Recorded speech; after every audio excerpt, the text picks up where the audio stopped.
कोई ऑप्शन ना हो, मैं अपने खर्च से उसे रास्ते को बनवाने के लिए तैयार हूँ। मेरी पूरी टीम तैयार है। और मैं आप सारे मीडिया के जिम्मेदार साथी है, अध्यक्ष है, सब आपका चौक है बाईपास पे, सबका ही है, तो मैं उसका भी सौंदर्यकरण अपने पैसे से खर्च से, अगर आप लोगों को एतराज़ ना हो, वो कराना चाहता हूँ। और उसे इस तरह बनाना चाहता हूँ जिस तरह सहारनपुर में लिखा हुआ है, आई लव यू सहारनपुर। अगर आप लोग इजाज़त देंगे, वो भी मैं अपने खर्च से कराना चाहता हूँ, क्योंकि मैं गंगों में पैदा हुआ, मुझे गंगों से मोहब्बत है, प्यार है यहाँ से। मैं चाहता हूँ आने वालों को कुछ यहाँ भी नया दिखे। नगर पालिका तो कुछ ऐसा करेगी नहीं ना, उनको सारी ज़िंदगी होगी जो लोग नगर पालिका में बैठे हैं, ऐसा कोई काम नहीं किया उन्होंने आज तक के जो उसकी तारीफ़ की जावे, मुझे तो लगता नहीं। तो मैं चाहता हूँ कि उसका एक सौंदर्यकरण का काम है, अगर आप परमिशन देंगे तो मैं अपने खर्च से कराना चाहता हूँ। एक गुड़ छप्पर रोड है जहाँ बच्चे बहुत सभी बच्चे वहाँ जाते हैं, तो उसे मैं अपने खर्च से कराने के लिए तैयार हूँ। मेरी तो आप लोगों से यही गुजारिश है, देखो अगर ऊपर वाले ने मुझे मौका दिया, मैं बिना भेदभाव के, बिना जाति के, बिना धर्म के, सबके साथ सबका विकास करना चाहता हूँ। गंगों का अगर एक मौका मुझे मिला, इसी बात को लेके जो यहाँ पे आज तक बैठे हुए कुर्सी पे, वो इस बात से बड़े ही मतलब खौफ खाए हुए हैं, कहीं अगर ये चेयरमैनी हाजी सलीम पर चली गई फिर 50 साल लौट के नहीं आने की।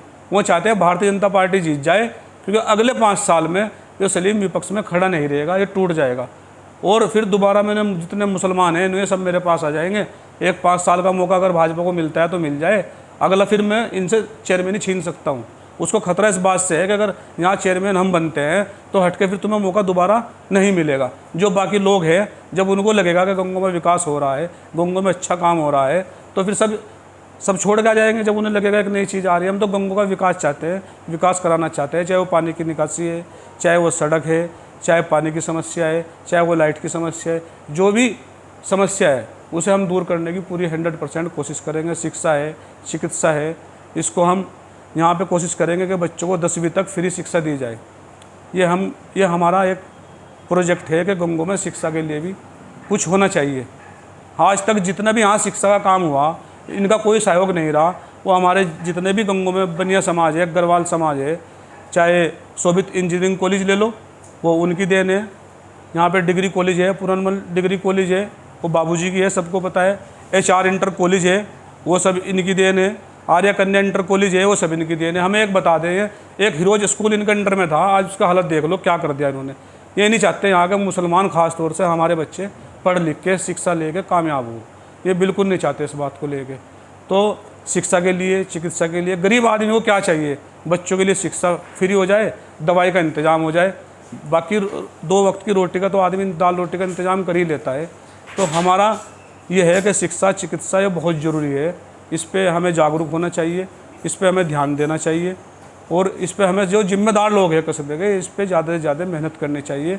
चाहे आधी रोटी खा ले, अपने बच्चों को पढ़ाना चाहिए।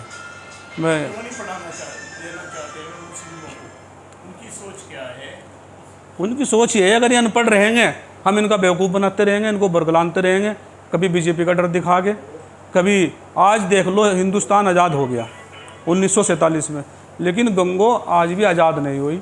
चुनाव लड़ने का सबका अधिकार है, कोई भी लड़ सकता है। बाबा साहब भीमराव अम्बेडकर ने सबको अधिकार दिया कि चुनाव कोई भी लड़ सकता है, और वोट देना अपना अधिकार है, अपनी मर्ज़ी से कोई किसी को भी दे सकता है। लेकिन यहाँ ऐसा नहीं है, अगर कोई मेरे पास आ जाए उसको बुलाया जाता है, धमकाया जाता है कि तुम सलीम के पास क्यों गए थे। अगर मैं किसी की दुकान पर जाके बैठ जाता हूँ तो 15 मिनट बाद उसके पास पहुँच जाते हैं कि तुमने उसको क्यों बुलाया यहाँ पे हाजी सलीम को। ये गंगों में हो रहा है, आज भी डराया जाता है, धमकाया जाता है, टैक्स के नाम पे डराएंगे कि तुम्हारे पर टैक्स बढ़ा दिया जाएगा, तुम्हारे पर मुकदमा लगा दिया जाएगा, तुम्हारी मोटरसाइकिल कौन छुड़वाएगा थाने में से, इसको ये विकास मानते हैं। मैं मोटरसाइकिल छुड़वाना थाने को विकास नहीं मानता। रोज़गार की बात ना कर ले गरीब आदमी कि नौकरी कैसे मिलेगी, रोज़गार कैसे मिलेगा। अगर बच्चे पढ़ लिख लेंगे, जागरूक हो जाएंगे, उनको पता लग जाएगा सारी बात का। इसलिए गंगों के जो है ख़ास तौर से मुस्लिम समाज को इन लोगों ने जानबूझ के अनपढ़ रखा कि अनपढ़ रहेंगे, हम इनसे झूठ बोलते रहेंगे, इनका बेवकूफ़ बनाते रहेंगे और अपना राज करते रहेंगे। उनका काम है सिर्फ अपना घर भरना, उन्हें किसी से, हिंदू और मुसलमान से कोई हमदर्दी नहीं है। तो नगर में आप कितने लाइटें लगवा रहे हैं? अभी तो फ़िलहाल हमने 200 लाइट मंगवाई, लेकिन हमारा 500 लाइट का 500 लाइट कस्बे में जी नगर पालिका लगवा तो क्या कहाँ लगवा रखी। जब से हमने ये काम लाइट अपने पास से लगवाएंगे। रात 12 बजे तक नगर पालिका की गाड़ियाँ दौड़ रही थी, बताओ लाइट कहाँ लगानी। अगर हाजी सलीम कहीं सड़क बनवाने चला जाएगा तो पीछे पीछे आ लेंगे, बताओ सड़क कहाँ बनवानी। अभी मैंने अशरफ अली में ऐलान करा, मैं अपने पैसे सड़क बनवाऊंगा परसों। कल रात उसकी पैमाइश हो रही थी। एक यहाँ पे सत्तारा मस्जिद है यहाँ पे। मैं आपके माध्यम से कहना चाहता हूँ अरविंद भाई, अगर किसी को अपना काम कराना मुझे बुला के दिखा दो, उसका काम हो जाएगा। बस मेरे खड़े होते ही। नेता प्रतिपक्ष बनने के बाद तुमने नगर हित में क्या क्या कार्य कराएंगे? देखिए, नेता प्रतिपक्ष बनने के बाद जो मेरे कार्य में नए हैं, ज़्यादातर टारगेट रहा जो धार्मिक स्थलों के बाहर कूड़ा कचरा गंदगी जिसकी कोई सुनवाई नहीं होती थी, वो हमने कराने का काम किया। हर वार्ड में जहाँ भी लोगों ने मुझे समस्या से अवगत कराया, मैं वहाँ पर पहुँचा और उनकी समस्या जहाँ तक हो सकती थी उसका समाधान कराने का कार्य किया। वैसे विपक्ष ने अपने आप को कहाँ कमजोर माना? इस बार सभासद की संख्या भी ठीक ठाक थी। उसके बाद जो सत्ता में पार्टी है उसका एक नेता प्रतिपक्ष भी बना। आपने कमजोरी मानना, फिर नेता चेंज भी किया। देखिए उसको आपको 5 मेंबर जो है सरकार की तरफ से भी मिले जी। क्यों विपक्ष ने अपने आप को कमजोर माना? देखिए, हमारी सबकी सहमति से हमने नीरज भाई को नेता प्रतिपक्ष बनाया था, लेकिन वो अपने कारोबार को लेके वो इतने व्यस्त थे कि वो टाइम नहीं दे पाए। वो बाकी और कोई बात नहीं, ना हम कल कमज़ोर थे ना आज कमज़ोर हैं। हम सारे जितने भी विपक्ष के सभासद हैं सब एक साथ हैं।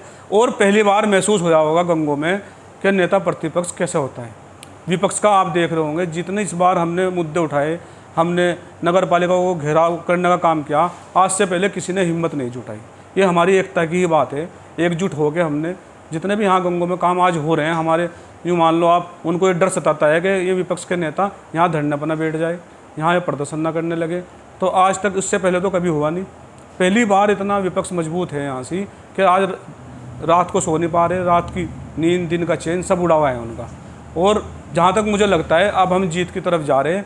जो आज तक राज करते हुए आ रहे थे गंगों में, वो अब इंशाल्लाह आगे नहीं करेंगे। नहीं, इसमें अब भी ये देखा गया कि आपका धरना प्रदर्शन या जो भी विरोध है जी उसमें फिर भी कहीं ना कहीं जो विपक्ष है जी उसके सभासद जी कहीं उनकी जो संख्या है जी वो सुनने मान लो या न कम मान लो जी बनने स्थिति को, ऐसा क्यों है? क्यों विपक्ष एक बार जो एकजुट नहीं है?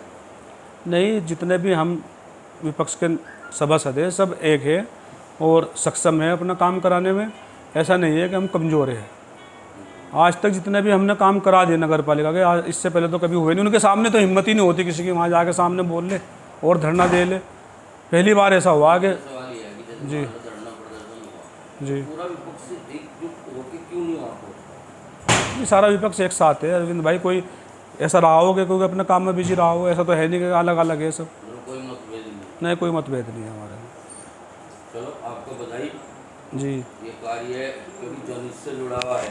जी जी आपने ये सोचा कि बहुत जगह ऐसी हैं जहाँ पे लाइटें जी नहीं पहुँच पाई, हमें भी पता, आपको भी पता, जी जी लेकिन चलो वहाँ का ध्यान आप जो है आप बता दीजिएगा अरविंद भाई, वहाँ हम कोशिश करेंगे पहुँचाने की। बढ़िया तरीके जी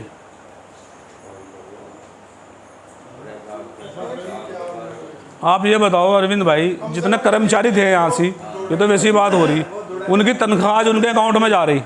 ये विपक्ष की एकता की तो बात है। देखो आपने फाइल में लाइट है जी अब कोई चौराहा शायद ऐसा मिले जहाँ लाइट ना मिले। हाँ, ये भी ना लगे, बस तुम देखो ना।